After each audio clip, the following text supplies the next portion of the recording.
tadi sudah saya jelaskan juga. Mungkin rekan-rekan atau kakak-kakak, adik-adik di mana saja berada. Jadi ini logo kami yang memang ini adalah tidak ya walaupun ada sedikit yang harus dikoreksi, tapi setidak-tidaknya inilah yang sudah kami sepakati bersama dari tahun 90. Kita sepakati dengan logo, dengan lambang ada arah 8 arah mata angin, di belakangnya ada lambang peta Garut mungkin peta Garut ya. Lain bukan ayam itu, bukan ayam gitu, atau bukan peta Kalimantan, ini yang gambarnya aja Kang Nanang Jagat itu. Oh, ini yang gambar peta ini Kang Nanang ya? Betul, karena waktu itu kita tidak ada korel, maupun ya tidak ada web, masih manual. Di gambar akhirnya seadanya aja kita menggambarnya, dan jiplakan ini menghasilkan, padahal ini adalah peta Kabupaten Garut atau wilayah Kabupaten Garut. Terus di situ ada gelombang air, riak air, ada 3 riak air. Seharusnya di antara 3 riak air ini ada warna putih. Warna putih itu menjelaskan itu 2 samudra, 2 lautan ya. Karena kota Garut ini kita berbatasan dari selatan itu Samudra India, ya dari utaranya laut Jawa ya. Jadi itu harusnya warna putih, dan warna biru itu adalah 3 sungai. Mungkin Mangutun sudah tahu, sudah dijelaskan oleh para instruktur 3 sungai. Mungkin bisa dicari 3 sungai yang ada di Garut itu apa aja sih? Yang masih ingat hanya 1 sungai di Garut. Ini diuji lah. Angkatan 11 saya pengen tahu arti lambang itu. Angkatan 11 diuji sama senior ini. Saya masih ingat itu di Garut itu ya, yang terakhir 3 sungai. Sungai Cimanuk. Sungai Cimanuk, terus satu lagi sungai lupa lagi. Itu yang ke Banjarwangi kalau tidak salah. Cikaengan ya.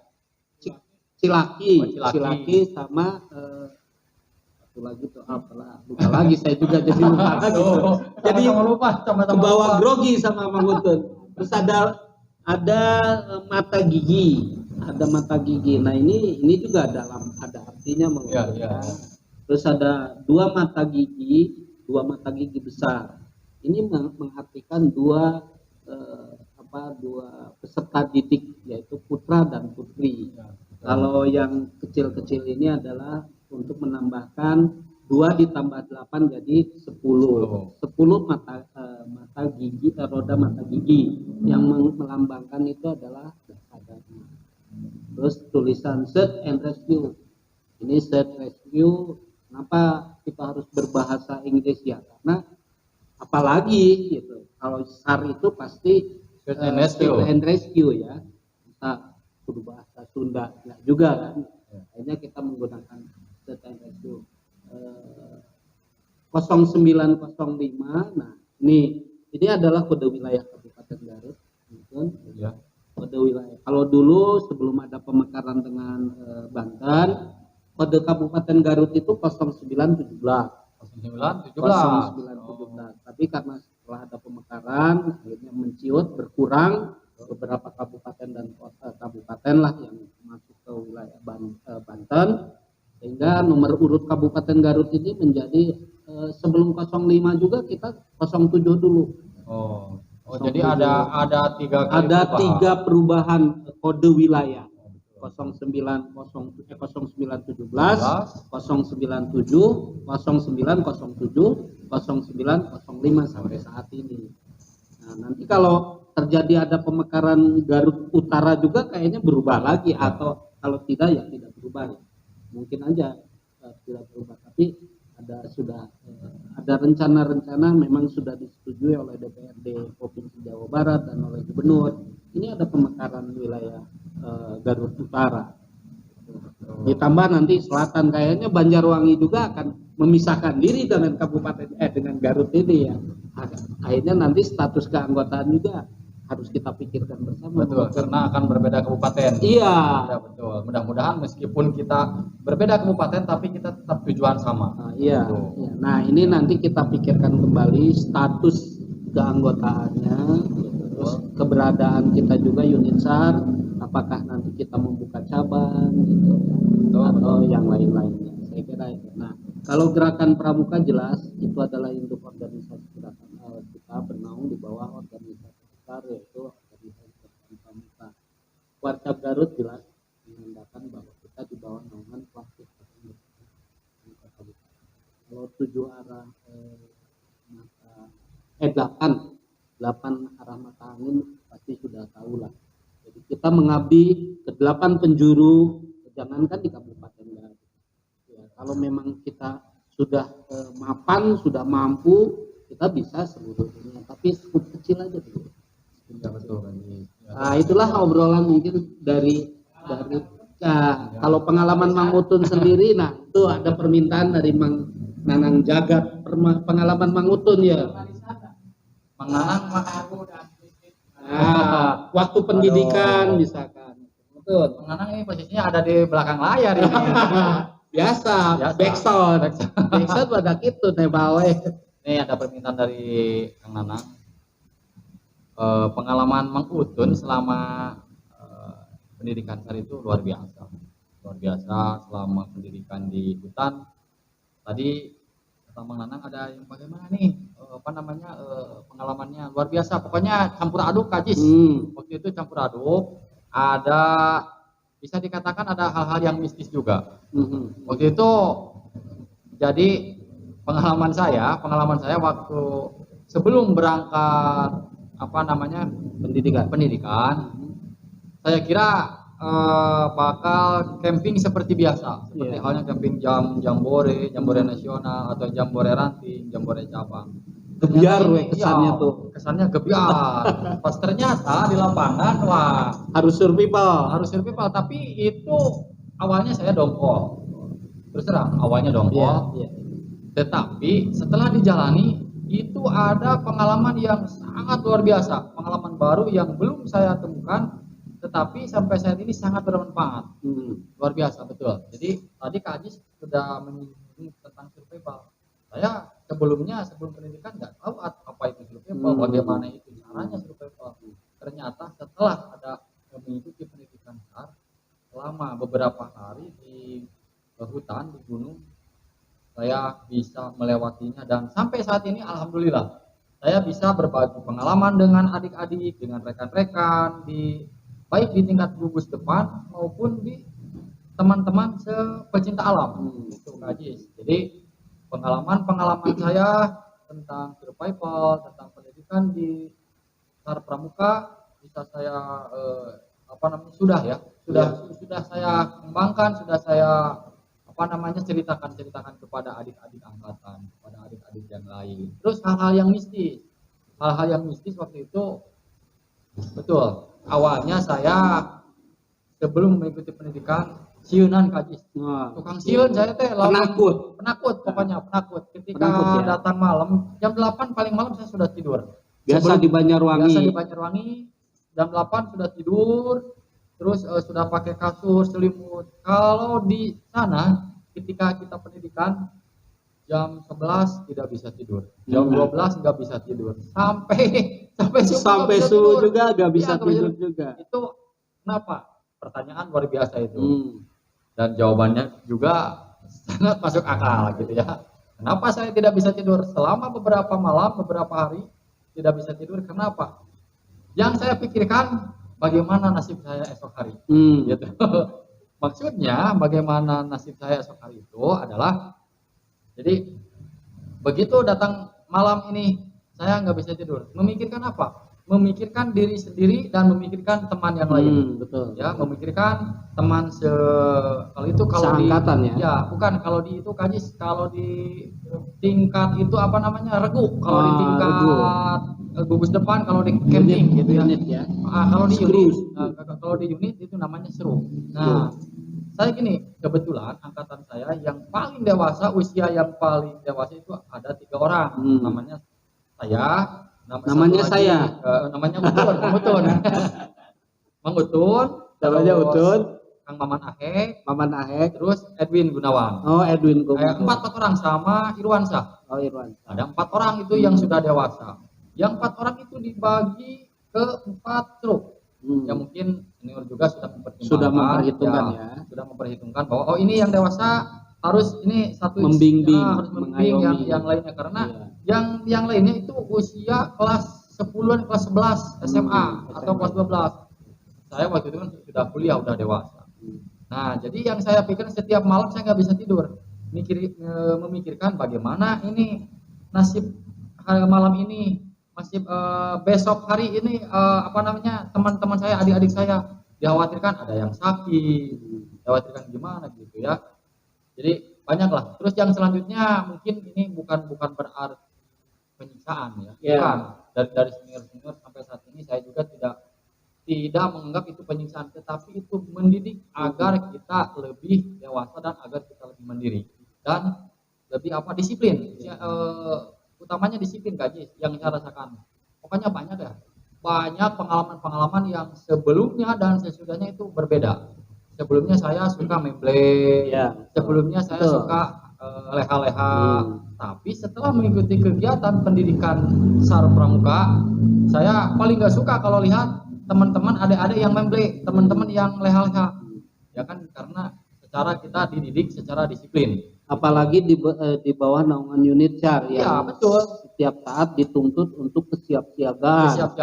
Betul. Tadi juga karena kurang tidur itu bukan susah tidur itu supaya kita terjaga apabila anggap ya amit-amit ada sesuatu hal yang darurat diinginkan, bencana, otomatis kita harus siap-siap. Makanya betul. Saya juga sekarang sering begadang karena mungkin bawaan setelah kaji. Tapi bukan stres juga ya, bukan karena kalau menurut medis ini biasanya orang yang sulit tidur itu adalah gejala stres ringan. Bukan, saya bukan stres seperti itu ya. Sekarang juga saya jadi terngiang lah kalau ada yang mendengar suara-suara yang darurat. Saya suka kalau kata orang Sunda suringat gitu ya. Kata orang Sunda suringat gitu. Maksudnya yang hal-hal yang mistis memang betul ada.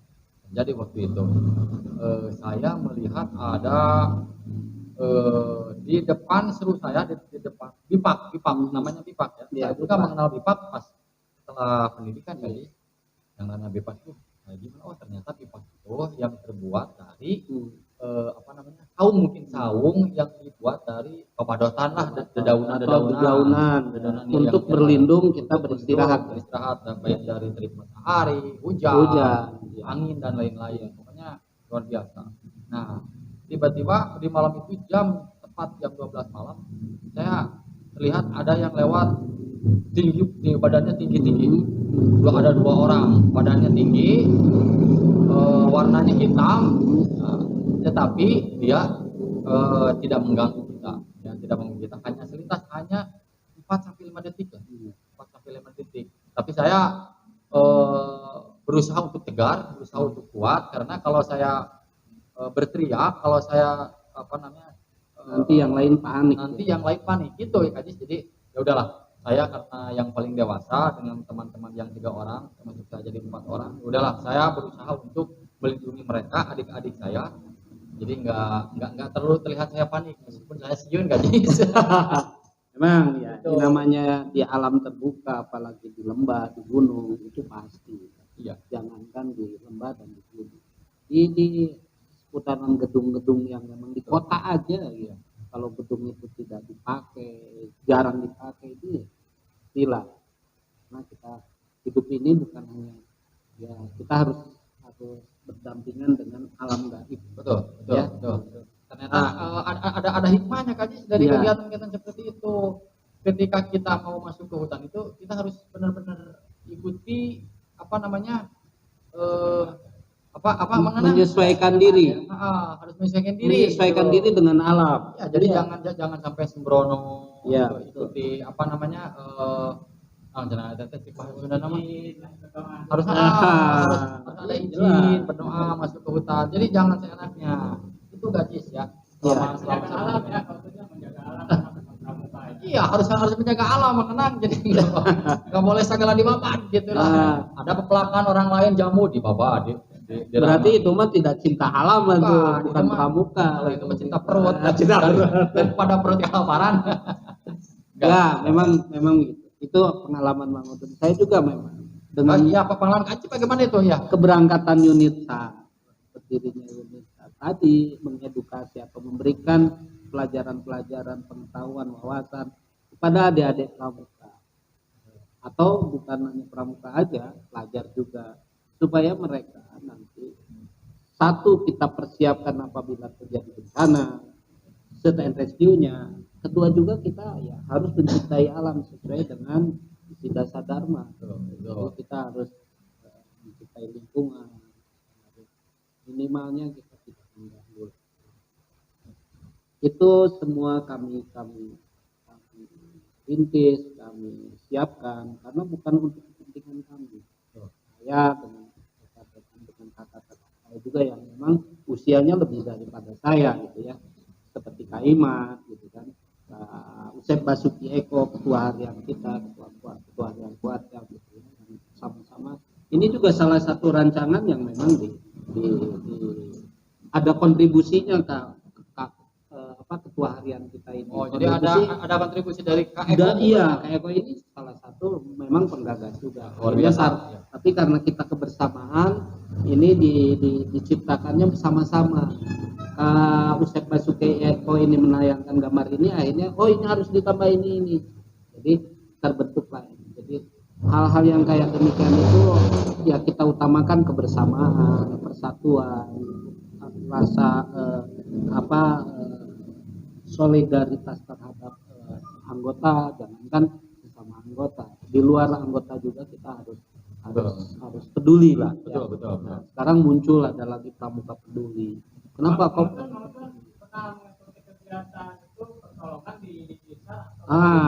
Ini pengalaman search and rescue gitu ya. Kalau saya nantilah ya, akan saya jelaskan juga atau saya ceritakan. Mang Utun dulu lah. Kalau pengalaman tentang pencarian yang terjun langsung, saya pernah, kalau nggak salah waktu itu saya kalau dihitung ada berapa kali ya, banyak lah. Tapi yang lebih menantang itu ada 2 kali. Satu tentang waktu itu pas banjir bandang di Garut. Ya, banjir bandang di Garut, Nanang ya Kak Jis. Pernah waktu itu saya waktu markas kantor keluarga masih di Jalan Kian Santa. Iya.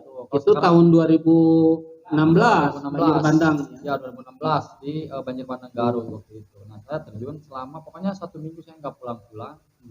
Wah luar biasa pokoknya. Sama Kak Agis kalau salah, Kak Agis yang di Korem sekarang tugasnya di Koramil Cilawu. Koramil Cilawu sekarang. Nah, waktu itu Bung saya Agis ikut pencarian korban banjir ke daerah mana itu Copong, daerah Copong. Ya. Kita menyusuri sungai sampai ke Copong, menemukan 1 mayat Kak Jis yang sedang mengapung. Waktu itu saya ditantang sama Kak Agis gitu ya, sama Kak Agis harus ambil itu mayat bagaimana. Pokoknya saya adek-adek Kak Agis, kumaha carana ngambil gitu ya. Ya kalau diceritakan itu nggak bakal cukup 3-5 hari. Padahal kalau sehari-hari di kampung kita, kalau orang yang meninggal kan kita juga suka membawa gitu ya. Cuman ini, tapi kalau dengan auranya beda. Nah inilah memang betul. Ya auranya beda. Ya, jadi banyak lah tentang pengalaman banjir bandang. Nah, yang satu lagi waktu itu ada korban hanyut anak kecil di Sungai Cimanuk, gitu ya, di Sungai Cimanuk. Itu kalau nggak salah sebelum banjir bandang waktu itu. Yang kita turun dari Cimacan kalau nggak salah Manana waktu itu ya. Dari mulai Cimacan turun, lanjut ke daerah Copong sampai ke sungai apa itu? Bukan Limangan apa ya? Waduh. Malangbong. Selama di perjalanan terus mencari keberadaan mayat tersebut. Naik perahu karet. Saya kebetulan ikut di tim air, tapi ada juga di tim daratnya teman-teman tim darat. Nah ikut, pas ada pusaran air Kak Jis. Ya. Waktu itu ada pusaran air, saya beberapa orang dalam satu perahu itu kalau nggak salah ada 5 orang ya, 5 orang waktu itu. Ada pusaran di pusaran air, ada dicurigai itu adalah mayat orang gitu, mayat orang. Nah waktu itu saya sama senior kalau nggak salah sama Kang Rukman kalau salah waktu itu, Kang Rukman. Tun, silakan kamu harus berenang, lihat itu apakah mayat atau bukan.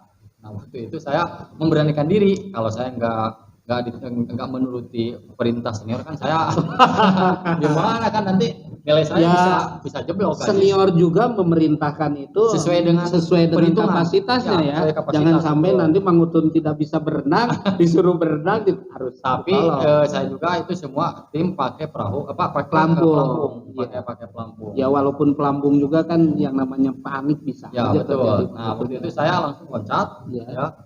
Lompat dari perahu karet, saya terus berenang ke pusaran air itu. Memang itu ada mayat di sana, tapi bukan mayat orang.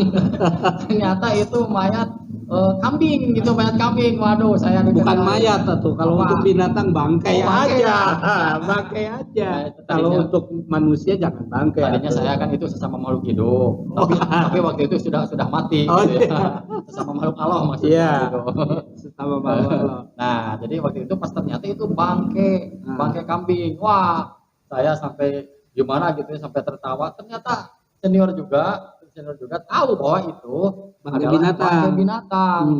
Tetapi mungkin para senior untuk menguji keberanian saya, menguji skill juga. Terus apakah Mang Utun itu ketika disuruh dalam keadaan darurat patuh tidak gitu. Mungkin saya juga ambil hikmahnya ke sana gitu ya, meskipun pada akhirnya senior setelah naik dari air pas ke darat ngobrol gini oh betul ternyata para senior itu menguji saya gitu ya. Jadi untuk adik-adik teman-teman yang lain, dan itu merupakan pengalaman juga itu pengalaman saya yang sangat berharga luar biasa sampai saat ini. Tadi cara berenangnya gimana? Wah, Mang Nanang sok aya wae euy. Cara berenang itu kayak apa itu? Nah, kalau saya berenang waktu itu kayaknya gaya kupu-kupu gitu. Gini aja gitu. Karena pakai pelampung. Jadi aman. Jadi nggak usah menggunakan gaya. Nggak usah. Ya memang betul. Waktu ya saya juga lupa lagi tahun berapa ya, waktu tragedi gunung apa itu teh Papandayan 2002 itu pesawat merpati ya, itu juga ada pengalaman lucu buat saya juga. Bagaimana tuh pengalaman Kajis? Pengalaman bukan ya Gunung Papandayan ya 2022 Gunung Papandayan. Ini tragedi pesawat jatuh di Gunung Puntang. Ya, Gunung Puntang 98. Sudah terlalu lama, sekarang 2022 ya. Jadi 2022 berapa puluh tahun. Nah, itu ada pengalaman yang lucu. Waktu itu base camp kita ada di Jayaraga. Oh, di Jayaraga. Di Jayaraga. Itu sebelah KONI yang sekarang dipakai kantor KONI. Memang dulu juga KONI ada di situ. Kita di sana. Pagi-pagi kebetulan Mang Diki bukan pokoknya karena kita ada perangkat pesawat, kita mendengarkan radio dari Orari dan juga dari pihak kepolisian bahwa ada pesawat hilang pesawat merpati yang hilang tujuan dari Tasik kalau nggak salah dari Cirebon, itu hilang tujuan Bandung, hilang antara Cirebon Bandung. Waktu itu kita belum tahu di mana jatuhnya pesawat itu. Terus kita baca koran juga hilang katanya. Nah, pas begitu kita ada kabar-kabar lagi dari pihak Polsek Bayongbong dan Cisurupan, itu katanya melihat pesawat gitu. Memang terlihat sekali waktu itu di jalan raya juga, kita di jalan raya Bayongbong Cisurupan kelihatan sekali itu di kaki Gunung Puntang itu pesawat ya gitu. Rendah. Bukan rendah, sudah kandas. Oh iya. Sudah di dasar kaki Gunung Puntang. Akhirnya kita berangkat berbekalan seadanya. Waktu itu ya kita tahu berdiri tahun 91 ya, diresmikan tahun 91, 98 kita ada tragedi gunung pesawat merpati, kita berangkat.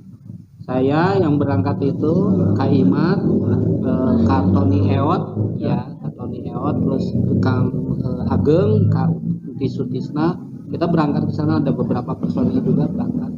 Kita sampai di lokasi, akhirnya kita sampai tempat tujuan. Kita dengan Kapolres, dengan Pak Dandim waktu itu kita sampai di lokasi kejadian.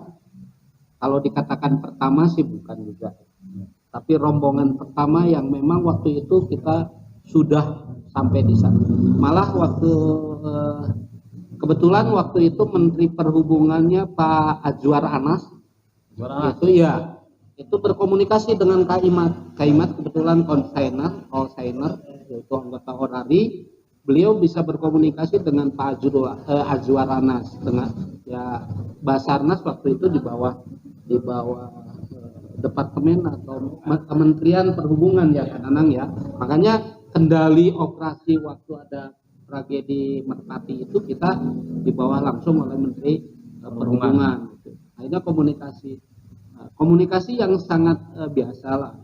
Kayak hello, saling sapa segala macam. Akhirnya Kak Imat memberikan keterangan, menjelaskan posisinya, keberadaan Kak Imat dengan saya waktu itu ya. Di lokasi tepat ada di bawah di lokasi pesawat tersebut. Saya melihat mayat, mayat bayi yang wah kalau saya sebutkan sudah ini ada penumpang juga yang sudah kayaknya beliau waktu itu masih hidup kayaknya ya.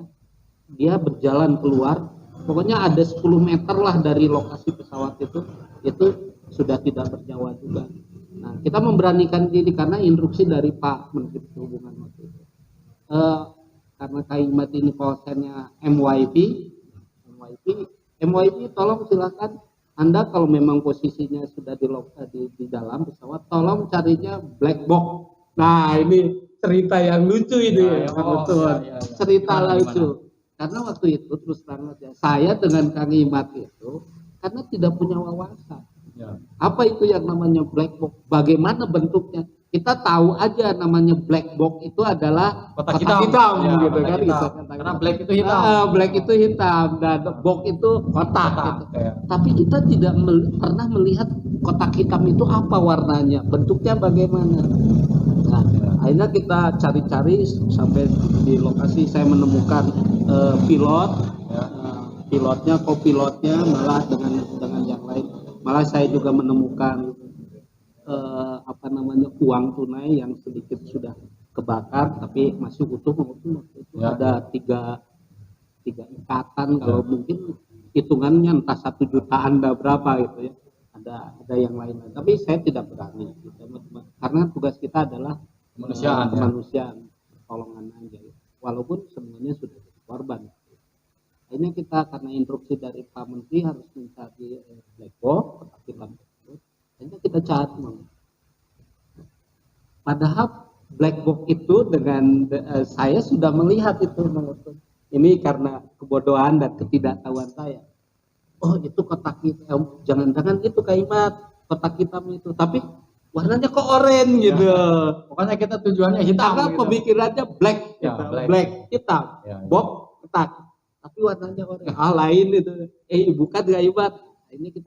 Akhirnya kita komunikasi. Akhirnya setelah bisa komunikasi dengan Pak Menteri, akhirnya Pak Menteri juga ketawa. Ini pengalaman yang lucu. Bagus, itu katanya black box. Walaupun itu warnanya oranye, itu adalah namanya black box. Bukan warna black box itu adalah warnanya hitam. Oh, pertama kali saya tahu black box pesawat itu adalah warnanya oranye dan bentuknya demikian. Itu ada 2 itu black box.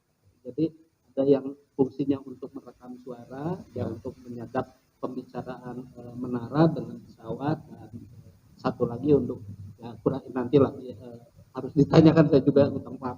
Akhirnya kita bisa menemukan dan membawa di bawah komando Pak Kapolres waktu itu dengan Pak Dandim. Alhamdulillah black box bisa kita amankan, kita serahkan kepada Pak Menteri langsung. Secara ini pengalaman lucu Mang Utun. Walaupun senior ternyata ada juga ketidaktahuan. Betul, makanya kita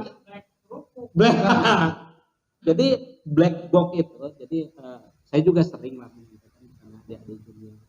Kita jangan makanya kita harus memberikan edukasi, pembelajaran, menyampaikan materi-materi itu jangan hanya sekedar cerita, betul. Minimal ada bukti. Jangan sampai nanti kita yang namanya karbiner itu apa, namanya karmantel itu apa, tahunya di gambar, gitu. Tapi kenyataannya harus dengan harus megang. Gitu, nah itu. Jadi kita biar ya tidak ketinggalan. Ya betul. Tapi kalau zaman sekarang sih tinggal bisa aja searching ke Bahkoga gitu. Bahkoga gampang. Itu pengalaman seru saya Mang Utun dengan senior gitu. Ya dengan Kaiwat. Mungkin ya pengalaman Mang Utun yang aneh-aneh lagi atau yang seru-seru selain kita kalau mistik saya juga sering. Oh pernah ya? Iya. Kita waktu tragedi Ogi, hilang Ogi di Gunung Papandaya. Itu tahun saya lupa lagi kalau tahun ya, karena sudah lama. Tahun 2000 berapa lah pokoknya antara sebelum 2000 kalau nggak salah juga. Saya turun dengan rombongan dengan rombongan yang lain. Kita turun karena waktu kita sudah terlalu sore ya, kita jelang mau maghrib lah, tidak terlalu maghrib juga waktu itu. Akhirnya kita turun, kita mengikuti sepanjang arus bukan sungai lah, aliran air waktu itu. Aliran air got lah kalau orang katakan got. Kita mengikuti aluran air sampai kita ketemu dengan rombongan dari TNI AD, yaitu dari Kosprat, yaitu 303. Kita bertanya, mau kemana Pak? Kita mau mencari. Nah, padahal dari mulai kita turun sampai kita ketemu dengan tim Kosprat, itu kita tidak menemukan apa-apa. Tapi pas begitu Kosprat berjalan menuju ke lokasi yang kita cross lah ya, kita turun, Kosprat naik. Akhirnya dengan jarak beberapa meter, kalau ya mungkin kalau dihitung tidak ratusan meter Mang Utun, itu Kosprat menemukan mayat di situ, di aliran air itu, dalam posisi duduk, baju badan telanjang. Tidak ada kain selai pun. Ada di pinggirnya, iya. di pinggirnya. Jadi posisinya padahal kita waktu turun kita tidak melihat ada korban di situ. Tapi kenapa kok oleh Kostrad ya mungkin lah di situ hal-hal yang di luar daya nalar kita gitu ya. Padahal kita sudah bolak-balik, sudah kita turun juga, akhirnya tidak. Terus ada lagi tragedi waktu operasi di Papandaya juga. Songges lah. Itulah obrolan kita kakak-kakak semua dan adik-adik tercinta anggota gerakan Pramuka. Obrolan kita Mang Utun, ya. Saya Ajis, pengalaman tentang seputaran Pramuka belum ya Mang Utun? Belum. Ini baru unit SAR karena kita sama-sama anggota unit SAR. Ya, Mang Utun angkatan 11. Kita akhiri aja obrolan hari ini, saya dan Mang Utun. Semoga ada manfaatnya dari obrolan kita ya. Betul Mang Utun, dan sampai berjumpa di lain waktu. Salam Pramuka. Salam Pramuka.